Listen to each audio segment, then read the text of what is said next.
Just ahead on American Black Journal, we're going to meet the new president of an organization that's tasked with helping minority businesses grow here in Michigan. Plus, a local church is going to host a conference aimed at giving young men the skills they need to succeed in life. And we'll meet an American graduate champion who's helping young women transition into college. American Black Journal starts right now. At DTE Energy, we believe that we have a greater responsibility. We believe that being part of a community means being involved in the fabric of that community, investing time, effort, and resources in the communities we serve. DTE Energy Foundation is a proud sponsor of American Black Journal.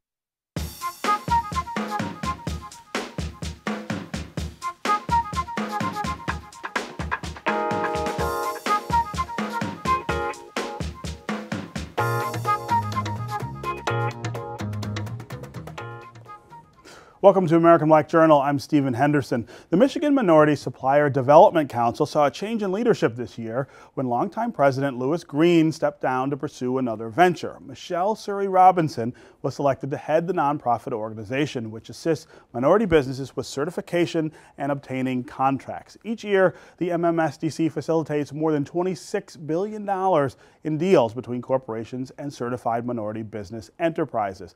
I'm pleased to have the new president and CEO as my guest today, Michelle Sourie Robinson. Welcome to American Black Journal. Thank you. And congratulations on your new post. Thank you. We have always had someone from your organization on to talk about this really important work that you do, and we always start with sort of an update on where we are with minority businesses being able to get that certification, and then, of course, being able to get contracts, which means money.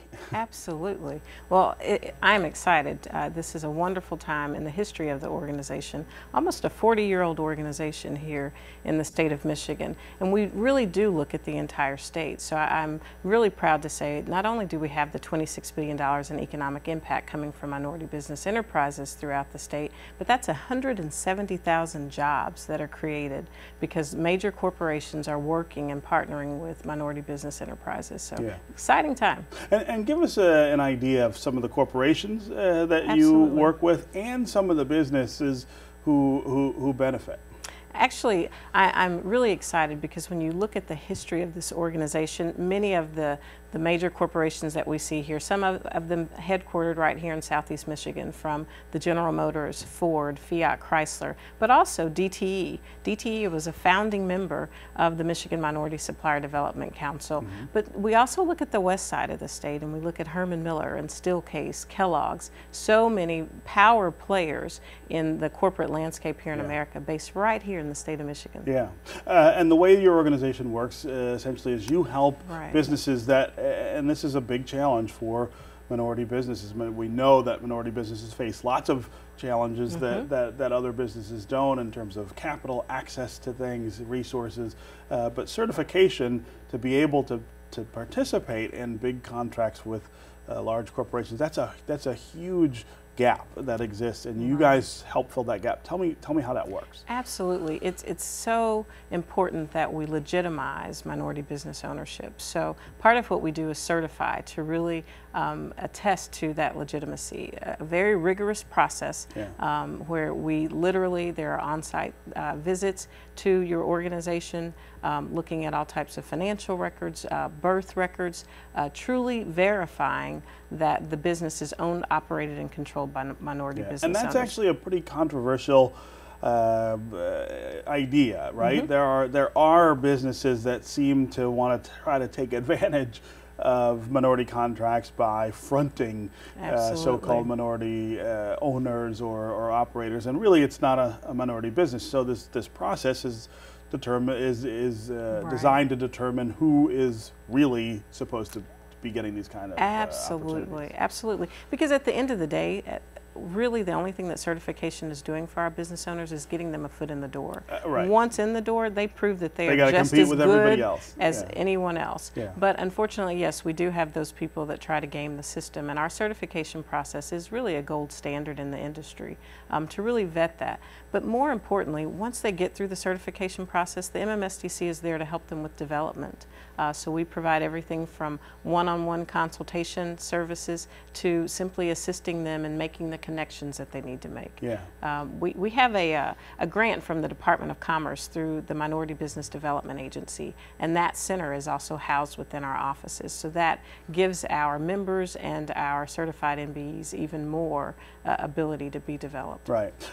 You mentioned the west side of the state earlier. I think a lot of people don't necessarily know that there are a growing number of minority businesses over on the west side of the state, just as the rest of that side of the state sort of comes up in the world economically.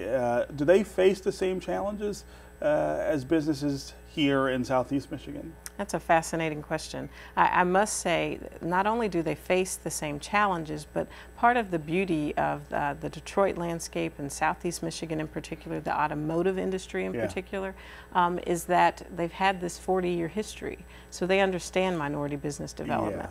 It's still a very new thing in other parts of the country and certainly in Western Michigan, but we are making great strides there and have some very strong corporate players that are serious about leveling the playing field for all suppliers. How supportive are the business groups in Western Michigan? I know that there's a West Michigan Business Development Group, I think is what it's called. It's similar to our Chamber of Commerce or Business Leaders for Michigan, I know, is the statewide organization. How supportive are they of this idea that, you know, minority businesses need extra help sometimes getting through the process to be able to compete? Absolutely. I think one of the things I've been most impressed with in the state of Michigan are the plethora of resources. And even in those areas that are predominantly landscapes where minority businesses were not in the forefront, I find that there are many resources available through chambers and through various organizations that are set up to provide them. It's the same in West Michigan. So I think what you now see is the table really turning and them looking for the best suppliers. And in order to have the best, you have to have a diverse network of suppliers. Let's talk a little about your leadership of the organization. Are you the first female CEO? I am not. You are not? I am actually the second. The first female was like in 1979. Is that right? Believe. Wow. Imagine who was that? Sheila Rogers, and did a fabulous job. So I am excited to not have to deal with the mantle of the first. That's right. I simply want pressure, to continue a fabulous legacy with so many wonderful past presidents that have certainly made their mark in this organization. And really, I come from a perspective as a corporate leader. So I was a buyer.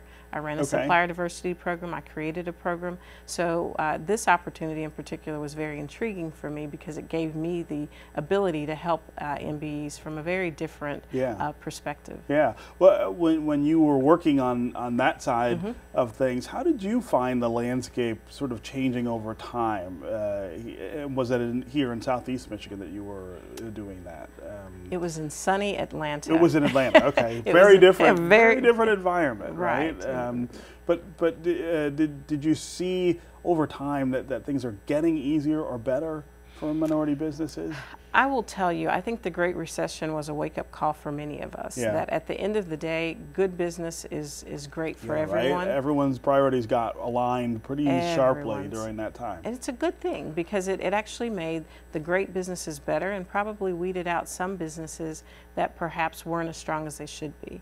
And the true goal of minority supplier development is great supplier development, period. Right. So I do think the landscape now that we've kind of moved beyond the recession and have those still pain points that are there that remind us daily to continue to be nimble and stay on top of our game. At the end of the day, I do think the landscape has changed in that now corporations are streamlining their supplier bases. So it is much more difficult. It's much more competitive, right? Much more competitive. And in that competition, what are some of the other things that I guess we need to add to the support for minority businesses so that they can stay in contention? I think that's a wonderful question. Truthfully, I think it all hinges on good alliances, whether they be strategic alliances, having minority businesses purchase from each other, so that you can build your foundation Right. and your base by supporting others within the same, size and class categories.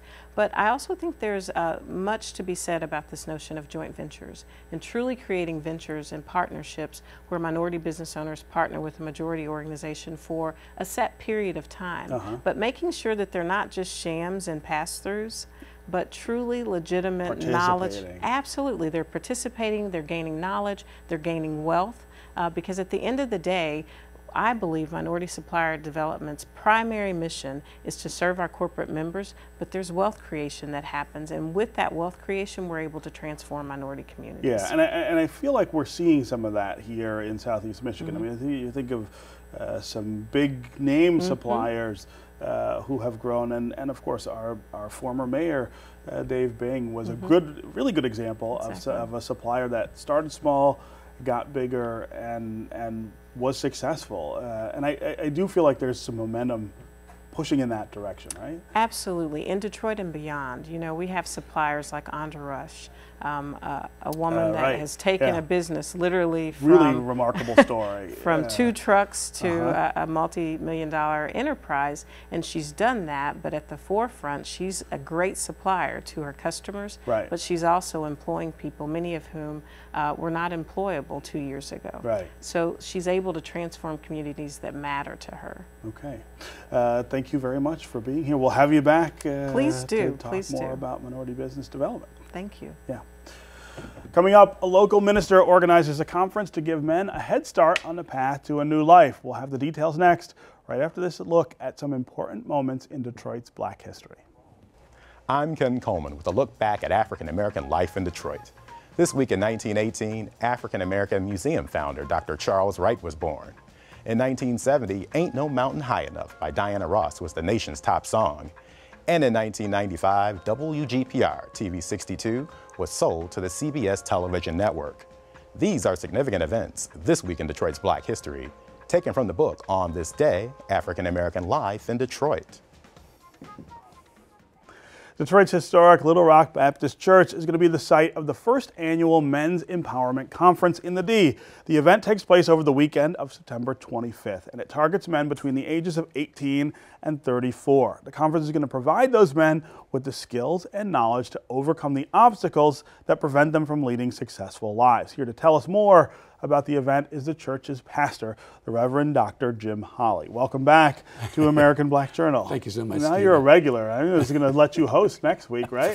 Thank you so much for having me. I appreciate it. Yeah. So tell me about the skills and the knowledge that you plan to help these young men with. That 18 to 34 window is a really critical window in every community, but it is especially critical here in Detroit. That's when we see young men sort of lose their way and end up in really bad circumstances. Right. And thank you for this opportunity, Stephen.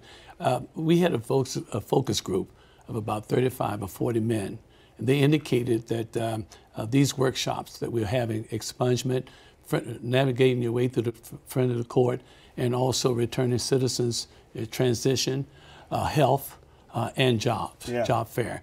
And so this is what we're doing. The women had their empowerment. We felt like the women, you can't have a good relationship in terms of business and a community without the men too. Yeah. And so we thought we'd put this on. We're expecting about 25 to 3,000 men. Really? Yeah. Really? To come out? Yeah, right, absolutely. And what is it that you figure you're going to be able to actually help them with? And thank you for that. The thing about it is on Friday night, which is the 25th of this month, we have a family night, and we have Jasper Williams from Atlanta. Jamal Bryant from Baltimore is coming in on Saturday morning. Yeah. And then we basically, what we want to do is, Wayne County Community College has negotiated scholarships and grants for about 19 different careers, all free. If you want to go into paramedics, if you want to go into MT, if you want to go into apprentice programs, it's all free. And so that's an opportunity. And then also we have a job fair. The Detroit Employment Solutions has a large mobile unit that basically will have a job search for the young men.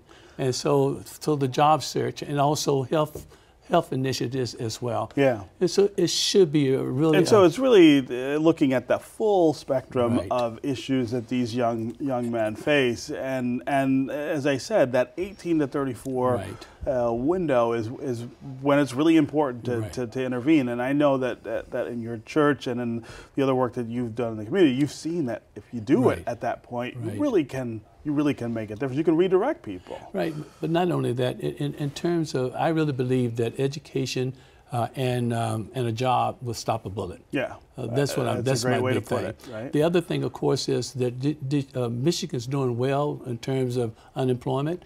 It's down to about 5%, but in Detroit, it's not. It has not taking hold. There right? you go. Right, Yeah. and somehow, some kind of way, the Titanic didn't sink from the top down.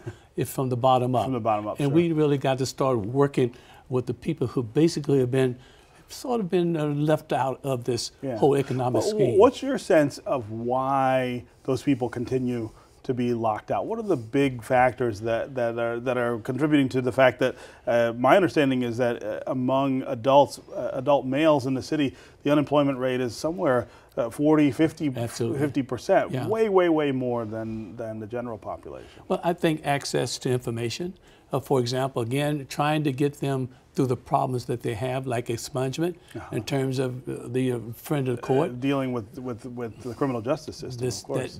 That's it right there. Right. And if we can help them get through that, and then on the other end, have education and jobs there, and try to match them up, that would be a big help. Yeah. Obviously, with this age group, they have some issues, and we want to basically address them. But I think more than anything else, we got to give the guys hope. We got to give them hope. Yeah. Got to give them a sense that somebody really cares. And I'm not quite sure that the church has done enough. And this is why we are trying to put this on. Yeah. Let's talk some about the incarceration problem that we have in Detroit.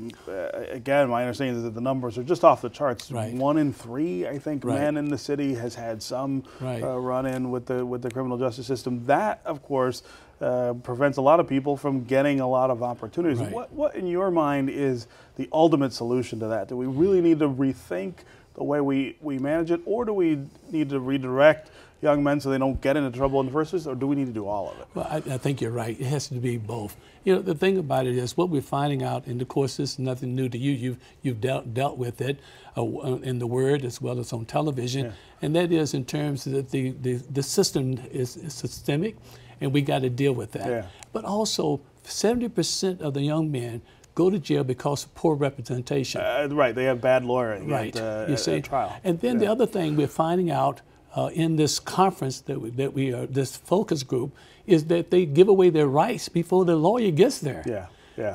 And They so- talk and Right, you know. And so again, I think that it's both. Yeah. And then we have to work on both ends. And I think Washington has taken note of it. Even the Koch brothers. You're seeing conservatives now Right, step up and say, right. we've gone way too far toward the lock 'em up mentality. right. It's you know, there's a moral issue there, but there's also a financial issue. It's Absolutely. just too expensive to keep Absolutely. as many people in prison as we do. What about the jobs picture in the city? Is it that there are not as many jobs being created in Detroit as other places? Is that one of the factors in the unemployment? Oh, I think one of it is, of course, we have a high literacy rate. What we have to understand is vocation. We got to understand about that. It's a big. I think that's a big problem we have in our schools. Uh-huh. We basically have suspended vocation programs. Yeah. And so when you got this age group, they're not going to go back and start all over again in reading and writing, Right. that kind of a thing. So it's training. And so this is why we got these. Getting them prepared for a Right, job. right. Yeah. I was interested that you mentioned that health is a part of that. Of course, in the African American community, the challenges there are again different than they Right. are in the general community, and worse, more critical. This age group also Right. faces those issues. And that's the reason why we have a IPH there to help us with the health fair, Yeah. and try to give them information and give them access to understand that indeed that there's no excuse there's really no excuse if you really take on the will to really do the pill. Yeah, So, right. Well, and now with national health care reform, it's easier than ever to go get a checkup, to go get a test, to know what the status of your health is, which is the first step to preventing illness in the first place. And what we really think, and what I do in my church, I really work with the women to help the men. Right. That's in the other way words, to do sometimes it, you got to go around the other way. You know, Yeah. they'll do a whole lot for their significant other than they do for themselves, and I think that's one of the things. But right here, it's just exposure. We want to let them know that somebody cares. There is access for helping them, and that they just got to be, and it's all free, Stephen. It's all free. Right. I know this is being run through your church. How much are other churches sort of focused on that problem? Again, the church is still a big part of the foundation of the community in Detroit. Seems like maybe we could get some others involved in this. Well, right? I'm hoping. I think this would be a pilot. I think next year, if we're very fortunate, we have a lot of more churches involved. This is sort of like, I call some pastors, and they are helping me with some financing. They're helping me with the male course piece. They're being involved. I think because it's a last minute kind of a thing, that next year we have more churches really have a stake in this. Yeah. This is what I'm hoping. Well, and you know, this reminds that it's really important to be involved in politics and policy and things like that, but it's also important just to do the ground level work in the community to get people educated about the things they need to know and doing the things they need to do. You're absolutely right. You're absolutely right. All right, so how can people find out about the conference? Well, the number is 872-2900. There is a website, mensempowerment.com, that they can go to. But for the men, it's just to show up. Just show up. That's all. And we will just register you and just be there for the whole day. Yeah. Just not come and cherry pick, but be there for the whole day, and you will be really blessed as a result of it. And so 2,500 to 3,000 this year. Maybe we double that next year. Well, you know, and the thing about it is, because it's needed, and it's not because the number of people that need help is not out there. Right, yes. That's for sure. Right. I thank you for everything you've done, too. Absolutely. Reverend Holley, thank you for being here. I appreciate you. Yep. Finally today, a look at a program that's helping young women get on the path to a better future. The Girls Group High School and College program in Ann Arbor provides mentors and guidance for students in grades 7 through 12. Detroit Public Television highlighted the program's director, Kia Sweeney, as an American Graduate Champion. My name is Azera Azizadine McLeod. I recently graduated from Skyline High School. I'm a member of Girls Group. Girls Group, first and foremost to me, is a sisterhood. They try to figure out what it is that you need individually, and then they try to aid you in whatever that might be. So if you need help studying for the ACT, or if you just need a mentor, or if you need career opportunities, college opportunities, the list goes on and on. My name is Kia Sweeney, and I am the high school and college program director for Girls Group. My job is actually figuring out how to continue to serve the girls once they graduate from high school and enter into some sort of college program, whether it's a trade school, community college, or if they just want to work until they figure out what they want to do in the future. That's part of my responsibility. We may go get ice cream or food, and we're actually setting goals and objectives that we want to work towards. From Kia, I've learned to step out on faith. Seeing Kia, and as well as the other mentors in Girls Group, on a weekly basis, and seeing that not only did they go to their undergrad, they went to graduate school, and they have jobs, and they're in the field that they love, and they went after the careers that they wanted to go after. It really inspired me. We're also trying to find the right match, and so you're taking them on college tours and you're helping them write essays, and you're going over ACT or SAT prep so that you don't freak out taking standardized tests. So that relationship is a lot more intense, and it gets the relationship is stronger. I would say probably the strongest is with our seniors, because we're with them the summer before their senior year starts, and we try to stay with them all the way till they make it to the end. I was just thinking, okay, it's all about my grades, and then of course my extracurriculars, and then I'm filling out paperwork, but then it's also There's this developmental stage that happens when you're trying to make the transition from a high school student to a college student, and my mentor Kia helped me a lot in those aspects, and just individually with my life. They have our cell phone numbers and we text them to remind them about group, or we get them involved to make the organization more youth-led, so they get to help us plan sessions. We also serve as an advocate for them in the school. You help someone on their journey to like a better future, and now you get to like let them spread their wings and see what happens. The whole family is impacted with Girls Group. It's not just the girls, it's not just strictly academic, it's not just strictly a business transaction.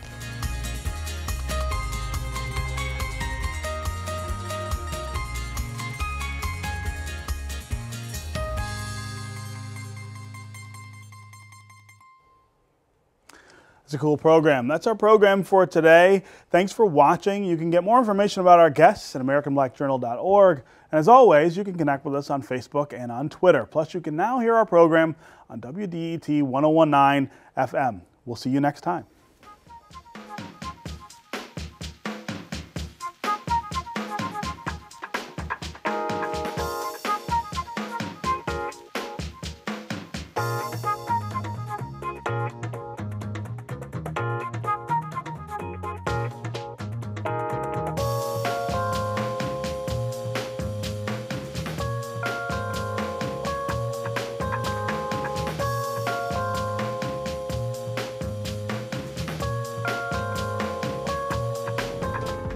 This program is part of American Graduate.